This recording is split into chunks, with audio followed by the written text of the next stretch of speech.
Hello, welcome back. We've been talking about westward intensification. And what we've looked at so far is how Sverdrup used wind forcing, like what Ekman used, and pressure gradient force, and was able to model the eastern boundary current, but still hadn't quite got the western boundary current. So in order to answer how we can get westward intensification, we're also going to need to consider friction and Coriolis. All right, so the question we're trying to answer is, why is there westward intensification? Why is there a Gulf Stream?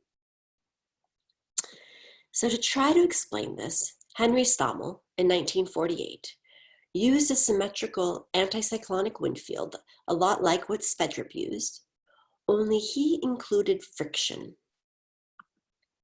So let's look at how Stommel organized his experiments. He had three different situations.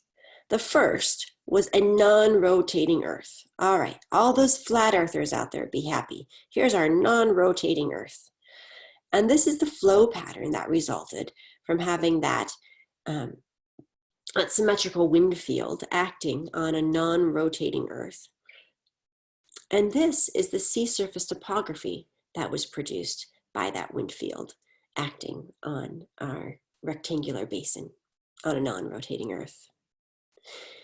The second situation that Stommel examined was having a rotating Earth, but in this case, the Coriolis parameter F was constant with latitude, not like the real world where it's 0 at the equator going all the way up to 2 omega at the North Pole.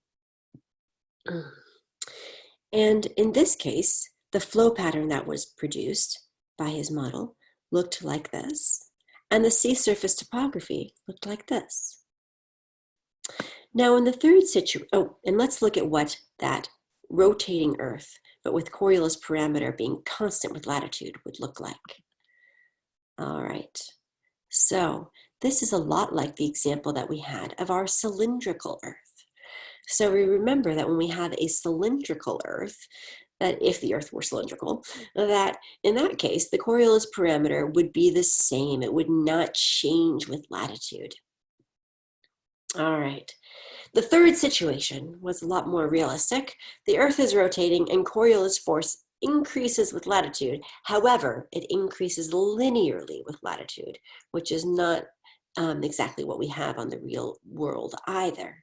However, the flow pattern that resulted from this situation is depicted here, and this is the sea surface topography that came from that situation.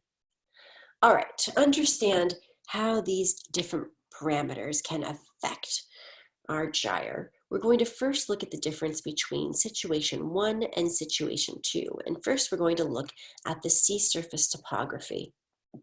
So in situation 2, we see that as the water is moving along under that symmetrical wind field, it will, because there is Coriolis and the Earth is rotating, it will start to turn to the right. And so the water in the northern part will turn to the right, and the water in the southern part of the gyre will turn to its right, and they will end up piling up in the center. And so with rotation, Coriolis turns the water to the right, and Ekman transport will pile that water up in the center of the gyre.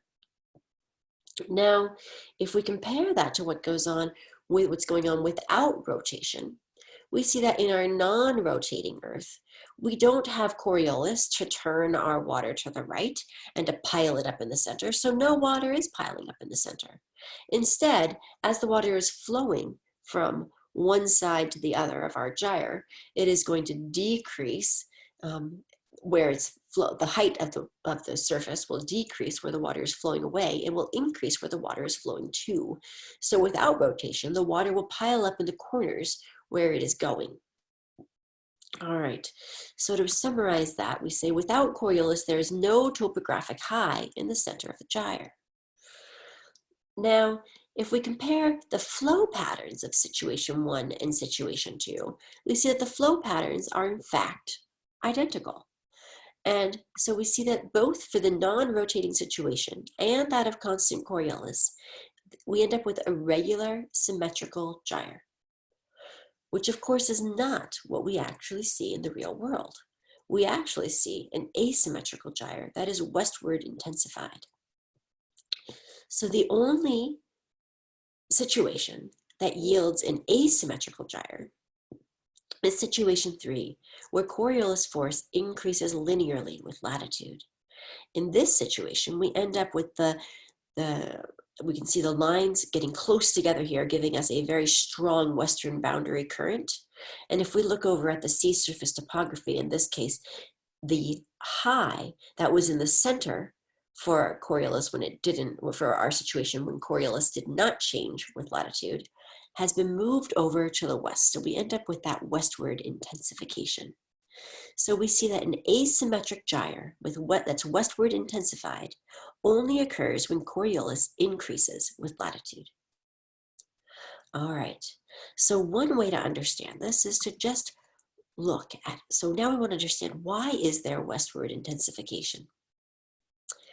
Well, from Stommel's experiment, we see that we must have the Coriolis parameter f increasing with latitude in order to get westward intensification. So one way to think about this is to look at the difference between our non-rotating Earth, or our Earth with our Coriolis parameter that does not change with latitude. And we see that we get this regular symmetrical gyre for those situations where we don't have Coriolis increasing with latitude. Now let's look at the situation where Coriolis is increasing with latitude. That means that that since Coriolis is going to be 0 at the equator, down here the Coriolis force is 0, and up here it's getting stronger as we go further and further north. And so what happens is, as the water is moving along, we look at these red arrows here, as the water is moving along this way, it is getting turned to the right by Coriolis. And since as we go further north, Coriolis turns it faster to the right, the water ends up short-circuiting our circuit, and so we get this broad, wide eastern boundary current.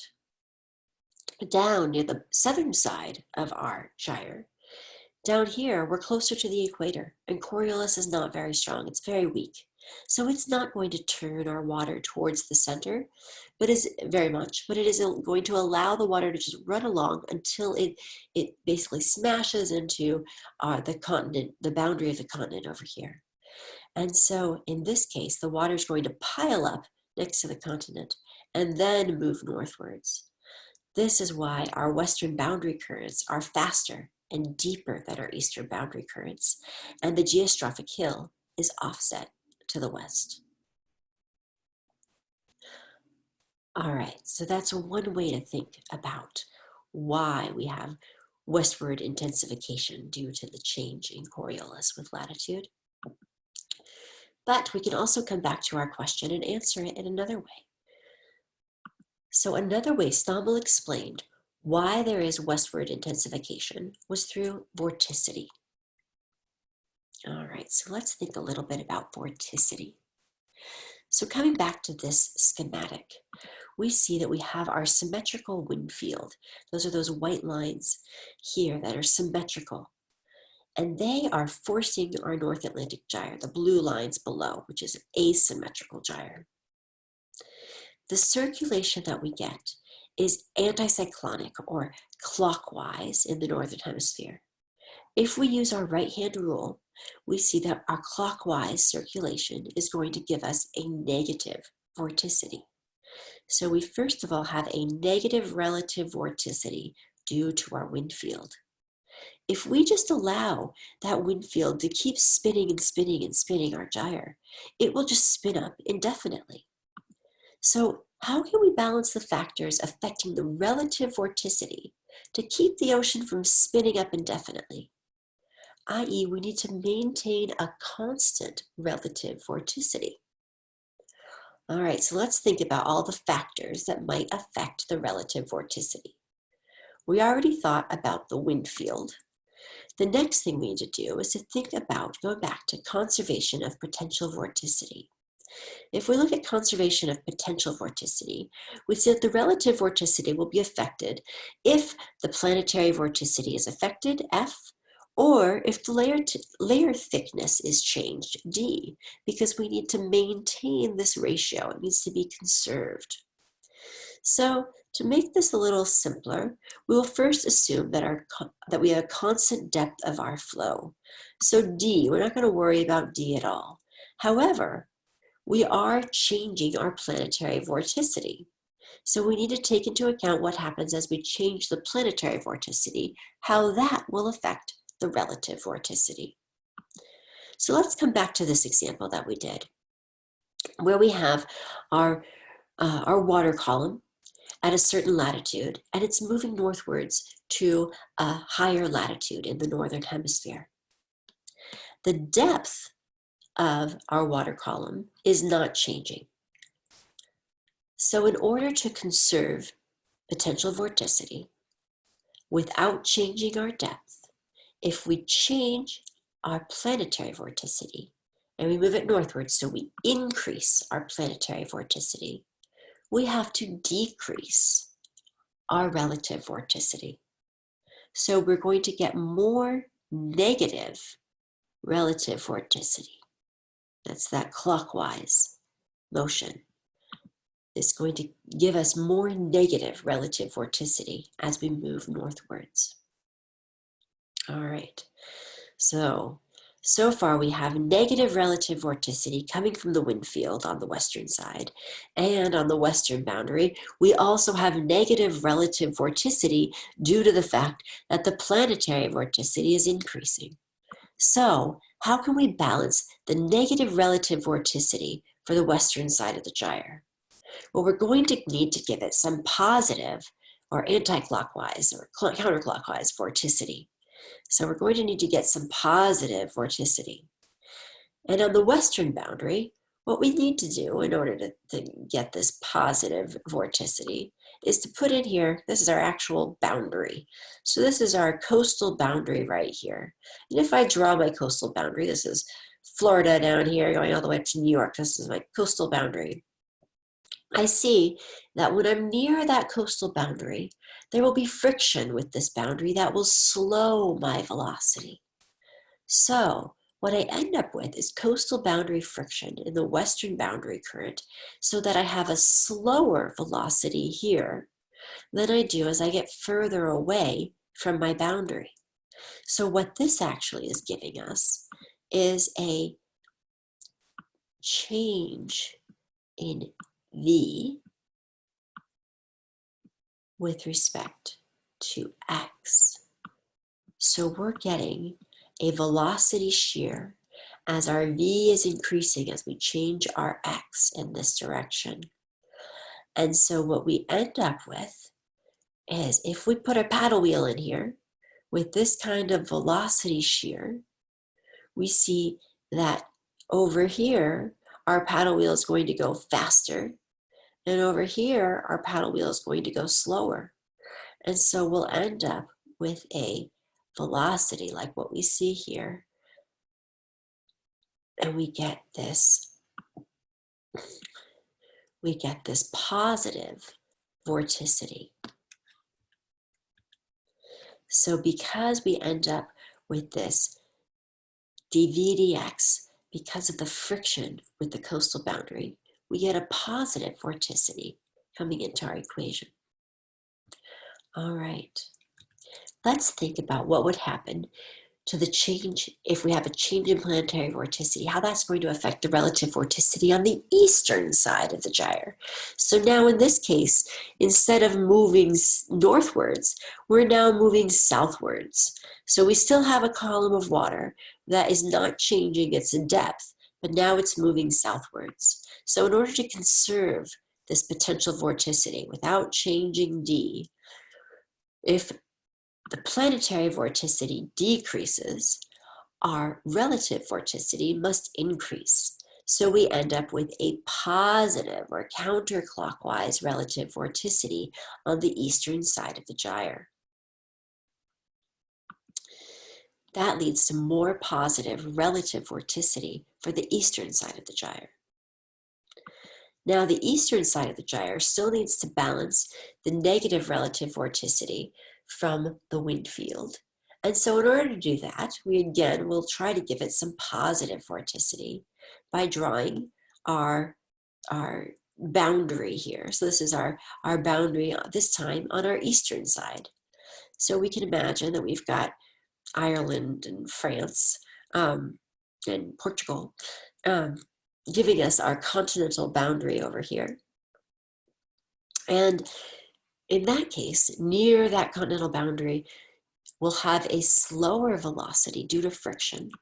So there's going to be friction, a coastal boundary friction in the eastern boundary current. So we'll have slower velocity here, increasing away from the boundary, giving us again a change in V with X. So dV dx, we're getting again that velocity shear. And that velocity shear, in this case, we drop our paddle wheel in here and it's going to spin faster over here and slower here. And so we're going to get this rotation. That'll give us, in this case, if we do our right-hand rule, we end up with a positive relative vorticity. So because we end up with this dV dx due to our friction with the eastern boundary current, we end up with a positive contribution to the relative vorticity. All right, so if we want to put all these pieces together and figure out how we can have a balance of the relative vorticity, first, let's look at the western boundary. Well, the western boundary has the wind supplying a negative relative vorticity. That's for both the western and the eastern boundary. And on the western boundary, we saw that as we move northwards, our planetary vorticity becomes more positive. To have conservation of potential vorticity, our relative vorticity must be more negative. So that also will give us a negative piece of our relative vorticity.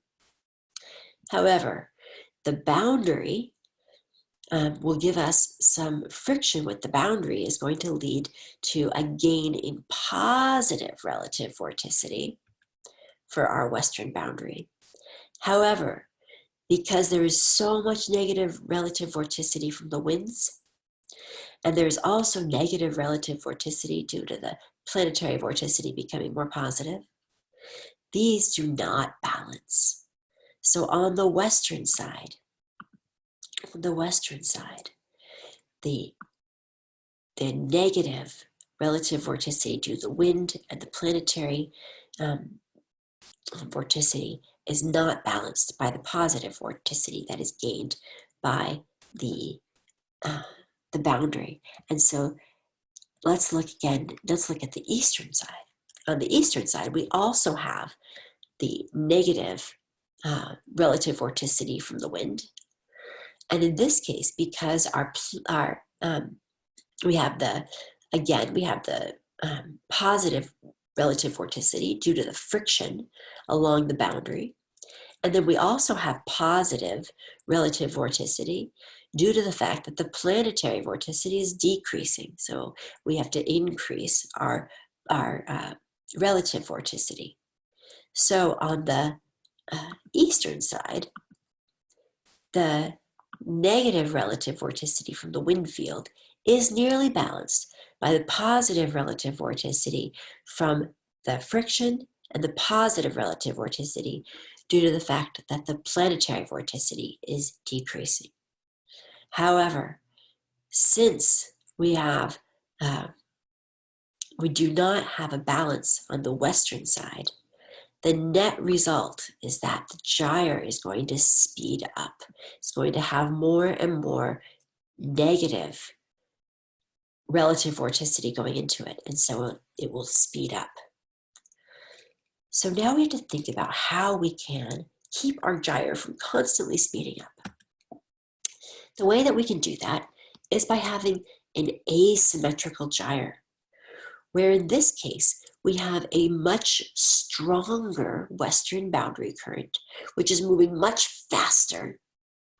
So now, even though we have the winds supplying a negative relative vorticity, and in this case, we're going to have a rapid change in latitude that will lead to a large gain in negative relative vorticity.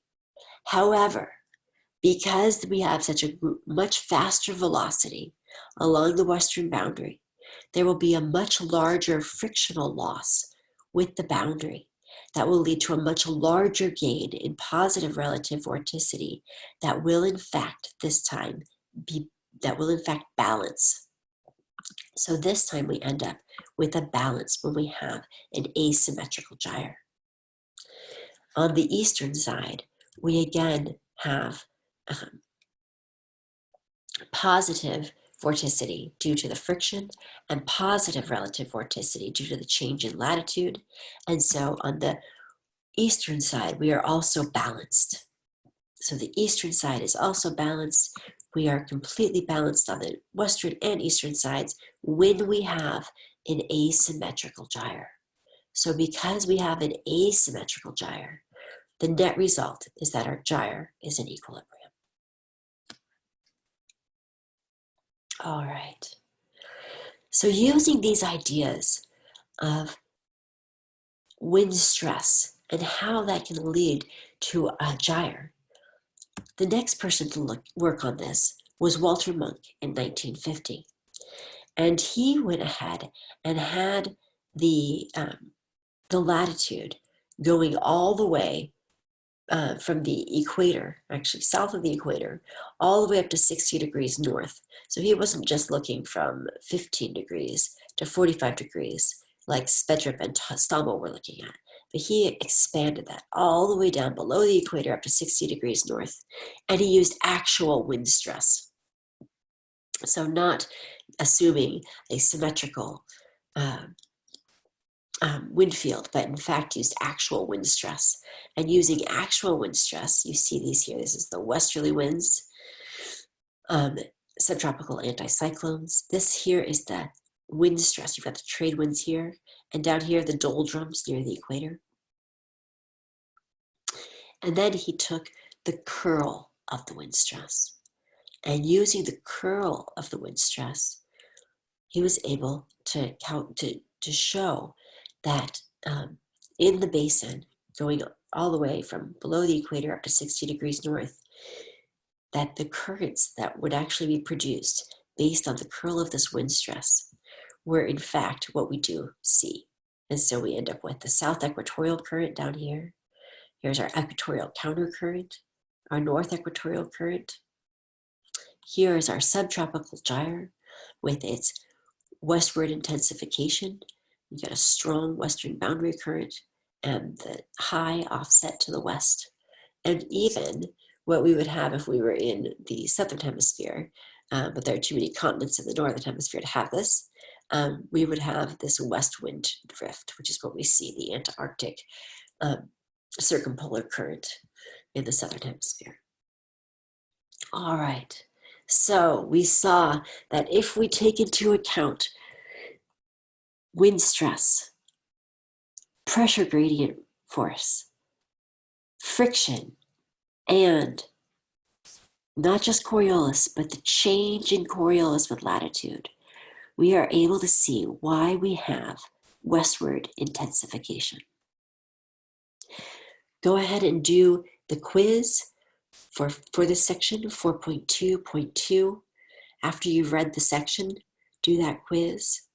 And the next thing that we'll be getting into is the equations of motion. All right.